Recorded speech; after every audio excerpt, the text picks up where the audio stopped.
단어는 여러분들이 보시면 이 형태의 교체 조건 출제됐고요.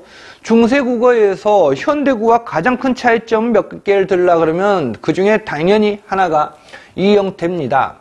그래서 여러분 사실은 치연의 형태 바꿈도 이 형태가 되고요. 치연의 형태 바꿈도 조사의 교체도 이 형태가 됩니다. 그래서 요즘에 연구하는 학자들이 되게 중시하는 것 중에 하나가요. 이 형태입니다. 자, 예전엔 중시 안 한 건 아니지만 요즘에 더욱더 중시한다는 거죠. 중세문법에서. 그래서 여러분들이 단어를 공부하실 때는 기본적으로 무엇과 무엇이 결합해서 형태 변화가 이루어졌다. 그럼 이 형태라고 한다면 교체 조건은 가장 기본적이고 평범한 접근이고요. 격조사와 치연이 만나서 형태 변화. 그 다음에 뭡니까? 용언 여관과 어미가 만나서 형태 변화. 즉 형태 변화에 무조건 초점을 두십시오.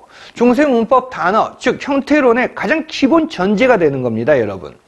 가장 기본적인 전제가 되는 것. 그래서 다른 걸 들어가기 전에 이 형태 변화가 우리 단어와 즉 치연과 조사, 용언 여관과 어미가 만나서 형태 변화가 우리 현대국어에 가장 많은 차이가 나는 거구나 라는 걸 여러분께서 아실 필요가 있겠죠.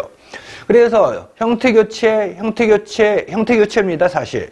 그리고 이제 조사는 현대국어와 대응형인데요.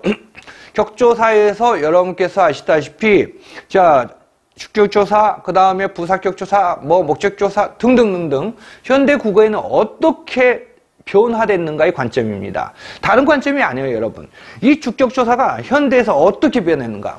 그러니까 예를 들어서 귀셔 같은 경우는 자 뭡니까? 중세 때는 선행명사가 높임 명사죠. 높임의 의미자질을 가지고 있는. 현대국어에서 뭡니까? 깨서로 바뀌었죠. 현대국어에서도 높임을 나타내는 명사가 결합합니다. 이런 식의 환경, 즉 선행 결합하는 선행 체언의 조건, 그 다음에 현대에서는 어떻게 변했는가, 이 관점입니다. 조사를 공부하실 때 무조건 이 관점이 제일 1순위의 공부 관점입니다. 맹목적으로 책 눈앞에 놔두고 질줄줄줄줄 밑줄 긋고 외운다 해서 여러분 것이 되는 것이 아니라 어떤 곳을 공부할 때라도 뭐죠? 그 관점을 가지고 공부하시란 말입니다. 비전공 학원 강사 애들의 끝도 없는 1년, 2년, 3년 줄줄줄 나오지도 않을 걸 가지고 건드는 그런 걸 받아 적는 게 아니라 이걸 공부하면 어떤 관점으로 공부해야 되겠다. 이런 식으로 여러분들이 관점을 정해서 공부를 하는 겁니다, 여러분. 이해가 되십니까? 조사는 다시 이야기를 하면 자 뭐죠? 중세가 현대와 그 다음에 어떻게 선행치연과 어떻게 결합했고 또 부사격조사 같은 경우는 어떤 의미를 가지고 있는가 이런 관점들을 적용해서 바라보시면 되는 거죠. 이해가 되십니까? 맹목적으로 아침부터 저녁까지 앉아서 깜질 쓴다 해서 여러분 것이 되는 게 아니고요. 하나를 보더라도 관점을 가지고 보시라는 겁니다.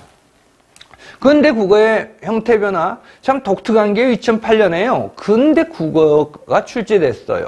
요즘에 이제 연구자들이 좀 나오고 있습니다. 보통 제가 공부한 과정, 그러니까 공부하면서 바라보니까 한 15년 전부터 계속 어휘, 의미나 이런 것들이 근대 국어, 17세기, 18세기 이런 식으로 연구가 쏟아지고 있더라고요. 그래서 이제 근대 국어가 들어왔다는 것, 그리고 현행 학교문법은 이전 학교문법과 달리, 즉 이전 교육과정과 달리 요즘 우리 교육과정에 의한 학교문법은 자 이겁니다. 예전에는 중세와 현대 관계에서 바라봤죠. 중세와 현대의 관계에서 바라봤는데요. 지금은요 근대가 개입됩니다. 그래서 자 뭐죠? 15세기, 16세기를 우리는 중세라 하고요. 17세기, 18세기 이 이후를 우리는 근대라고 하죠. 그래서 예전 교육과정과 달리 여러분들이 고등학교를 다녔던 때와 달리 지금은 근대도 개입이 되고 있다는 것.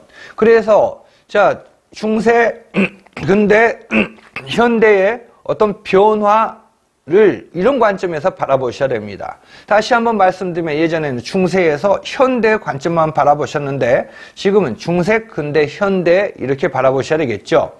자, 관형적 조사의 통시적 변화. 자, 조사는 아까 뭐라고 했습니까? 조사를 보실 때 현재 선행체험과 어떤 선행체험과 결합이 되는가, 선행체험의 의미자질이 무엇인가, 그 다음에 현대에는 어떻게 이해가 변해있는가. 이 통시적 관점이죠. 아까 설명했던 이것이.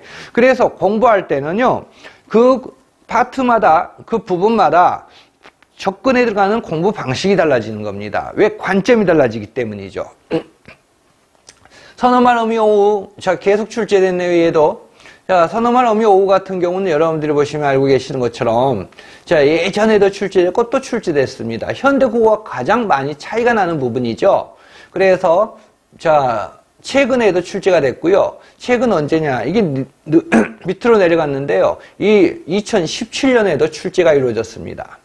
2009년 모의평가에서 출제됐고요. 2004년에도 출제됐고요. 선어말 어미 어우 같은 경우는 두 가지 관점으로 공부하셔야 되겠죠.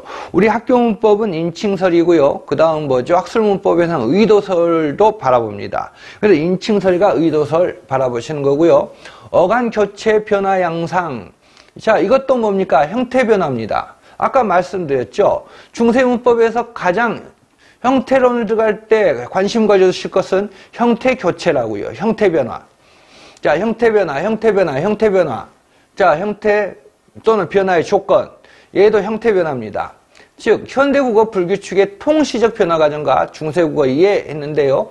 통시성 역시 중시하죠. 과거의 예가 현재, 근대, 현재 어떻게 변했는가 이걸 바라보는 거죠.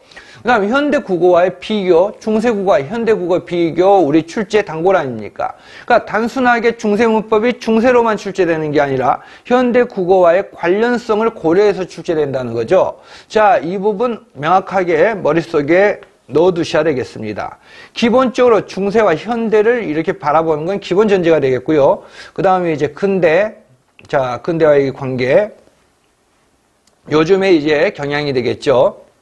그 다음 선어말 어미 더, 이건 좀 난도가 높았습니다. 그러니까 여러분들이 공부하는 수준을 넘어서서 현대 문법에서 물어보는 구체적인 어떤 기능, 두어의 기능, 이런 수준으로 출제가 됐습니다. 객관식이었기 때문에 그렇게 출제가 됐다고 바라볼 수 있겠습니다만은 약간 깊이 있는 그 문법적 기능까지 우리는 살펴봐야 된다라는 것을 보여주는 문제입니다. 파생 명사와 명사형, 근대, 또 근대 국어의 문법 형태 변화와 원리. 근대 국어가 또 출제됐죠. 2009 모의평가 때 근대 국어가 출제됐습니다. 그래서 공부를 하실 때 여러분들이 근대를 설명하고 있는 게 있다면 그 부분에 좀 초점을 두실 필요가 있을 것 같습니다. 단어 내적 구조의 변화 난도가 낮지 않았습니다. 사실은 로 파생어의 특징이 최근에 출제됐는데 현대 문법, 현대의 로 파생어와의 관련성이 출제됐죠. 여러분들도 다 아실 겁니다. 어디에서 출제됐는지 공부 조금 하신 분들은 어디에서 출제됐는지 쉽게 아실 거고